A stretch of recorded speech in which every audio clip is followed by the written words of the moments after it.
All right, Captain Jack and I are here after the first practice. We just had breakfast. Second day, a little bit harder than the first. Definitely a lot of it harder. Are you tired? I'm tired. Yeah, I came in yesterday, I had so much energy, I felt so great, I was so excited to be here. And today, I kind of feel like all that energy is gone. Yeah, same, definitely. I'm dead. Like, yeah. It's my upper body, like upper half, like chest up. Well, that lift we did, we did a lift yesterday morning. And then we had a good aerobic practice in the afternoon. Yeah. So coming in for a long course practice this morning really took it out of us. A sprint long course practice too. God, it was tough. Thanks, Wes. Really appreciate that one. I mean, that's what training trip's about. It's about working hard, you know, putting yourself in a position to get better, breaking yourself down, but not to the point that you're getting hurt or you're getting sick. So that's what Jack and I want to talk to you about today, is what we do during training trip to recover. As you can see, he is working on crushing an entire gallon of water. I don't usually do that. I'm more of a reusable bottle type of guy, but you know, to each their own. But yeah, we just want to run through like the 3 things you have to focus on to make sure that you're getting the most out of it and getting the most out of your recovery. So those are nutrition, rest, and then also just your mental health. Like, are you enjoying the trip and are you having fun? Because yes, you are here to work hard, but you're also here to have a good time, be with your team, and you know, get closer as a unit. Jack, what do you do between practices? The first thing I do is eat all the time. I mean, usually it's kind of pretty easy to eat right after practice, because right after practice you're just starving anyway. But then after I eat, I just kind of chill out, hang out with people. I don't really focus too much on like, I'm gonna get a nap right now. Like if I'm tired, then I'll nap, but it's not really something I focus too much on. Then after that, it's just kind of like hanging out, stretching. It's really just like a chill time for me, like just to kind of relax and not do anything. A lot of times I'll find myself on my phone, but I sort of realize that like being on your phone sometimes isn't too much of a rest almost, because your like brain is still really active. Yeah. So I don't know, it's just finding that balance. Obviously you want to have fun, hang out with your friends, but like if you need a nap, you need a nap. And how do you think things have changed from your first training trip to now? You know, 4 years later, this is your senior year training trip. My freshman year is just kind of like thrown into it almost. It was kind of like, well, this is like your first time where the only thing you have is swimming. And so it was almost like, I don't really know what to do, so I'm just gonna do what everyone else does.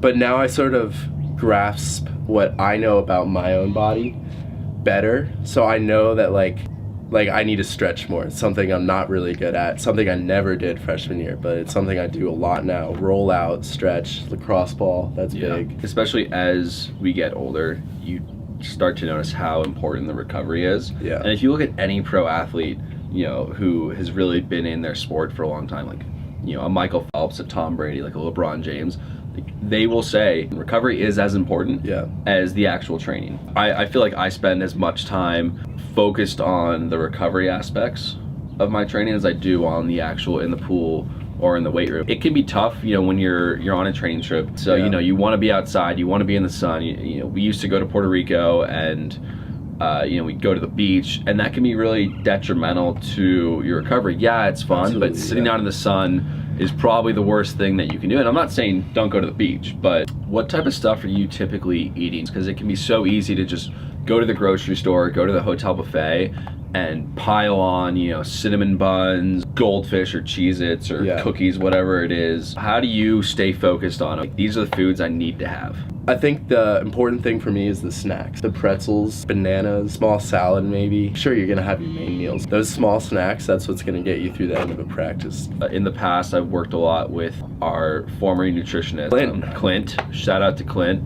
Hope you're crushing it at UFC. And that's been super helpful. We're not just training to eat, we are eating to train. What fuel do we need? And that, you know, varies person to person. And I think that's also something, 4th year on the training trip, really have it down, what I need to go to the store to get. I'm not gonna go and spend way too much money on food I don't need. I know exactly the type of stuff that I need and the type of stuff that I should probably avoid to make sure that I'm getting the most out of the I was going through the cookie aisle and I was like, you know, I could eat this, but it's like, it's especially when you go after practice the first time.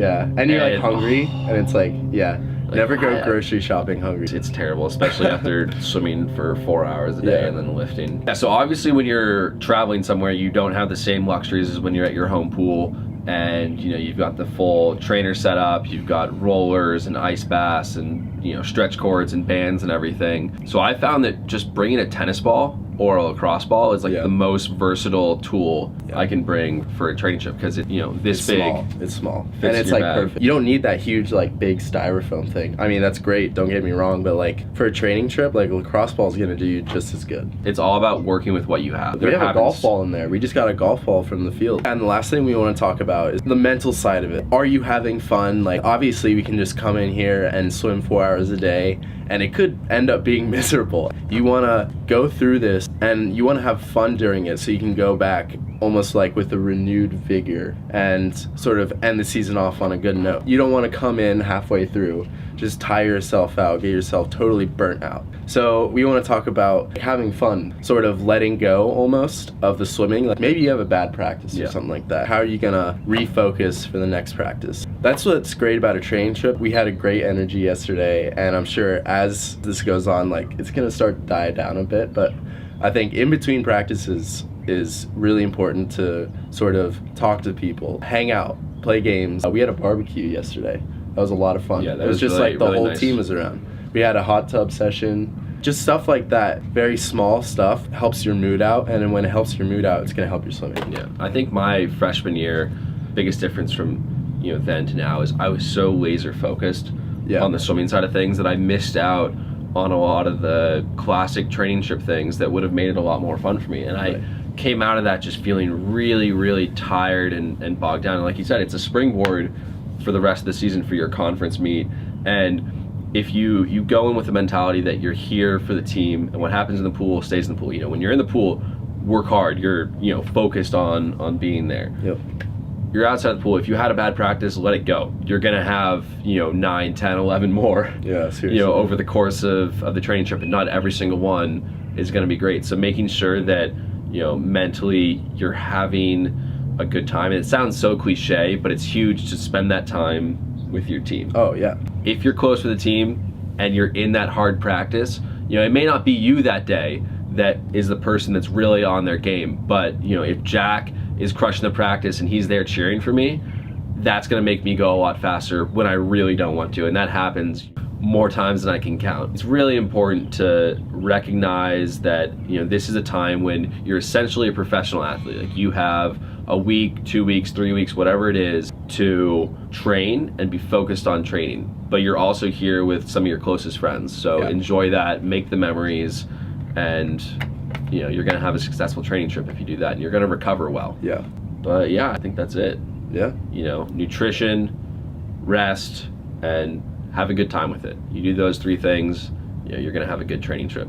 So we have to go do those things, and we'll see you later. Woo.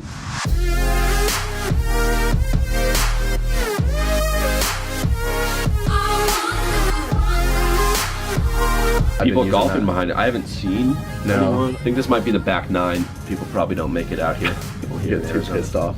I would get pissed off. Golf's hard.